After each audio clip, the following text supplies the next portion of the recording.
It was an absolute bloodbath for the Tories in Britain's general election, ending 14 years of Conservative government. But the election also played out as a repudiation of the major parties. Labor and the Tories were barely able to muster 60% of the vote combined, with minor parties on both the left and the right picking up seats. So let's find out how that election played out and what it all means for the future of the UK. I'm joined now by the editor at Spiked Online, Tom Slater. Tom, welcome. Labor ended on 412 seats, but their share of the vote is down by 35%. Explain to me how that works. And obviously, it's not exactly a ringing endorsement, is it? It really isn't. It was an extraordinarily weird election, insofar as you say Labour on paper have been handed this historic majority, and yet it is on 34% of the vote. Just to give you some context, that's 6% lower than Jeremy Corbyn got in 2017 as leader of the Labour Party, and it's only really a few points higher than he got in 2019 when the Labour Party were wiped out.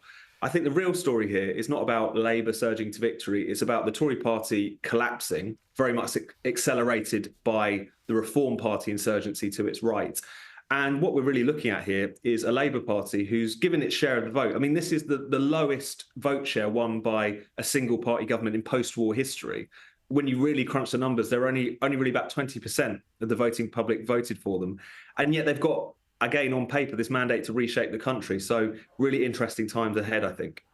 Yeah, you mentioned the Reform Party, and obviously that's one of the big subtexts of this whole election, Nigel Farage's performance. He's now the third largest party in the UK and placed second in a number of seats. What do you think this means for the future of conservatism? Well, I think if the Conservatives have got any sense, they will look to see what happened across the country and realise that they haven't been listening to their core constituents. They certainly haven't been listening to a lot of the voters who they picked up in the post-Brexit period in places in the North, in the Midlands, places that hadn't really voted for the Conservatives before. Because make no mistake, not the Reform insurgency certainly peeled away a lot of traditionally Conservative voters, but it's also appealing a hell of a lot to those former Labour heartland areas. I mean, Reform came second in 98 seats, 87 of which are Labour constituencies. So there's still this ridiculous discussion that's going on in the Tory party that the lesson of this election is that we need to go back to the kind of technocratic centre, discussion of former Chancellor Jeremy Hunt running for leader, even though he could fit quite neatly into any of the main parties, to be honest.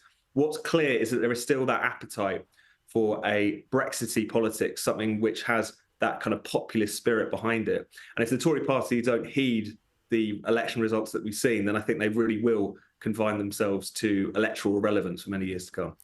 Is Nigel Farage effectively now the leader of the Conservatives in the UK? I mean, he's certainly the leader of what feels like the kind of populist insurgency in the UK. The Tory party was not reduced to the rump that some people thought it would. So therefore, there's not as many questions that would be raised, I think, about a merger, about them potentially just trying to kind of pick off those Reform MPs and absorb them into the Conservative Party. But I think it's quite clear that he's shown the direction of travel amongst many of those voters, and a very clear sign that voters are not willing to go back to that mushy middle technocratic Conservative Party that some people in the establishment desperately want to return to. The other interesting thing in this was the record low voter turnout, as you said. Just under 60% of people voted compared to 67% in 2019. How concerned should people be about the apathy in the electorate?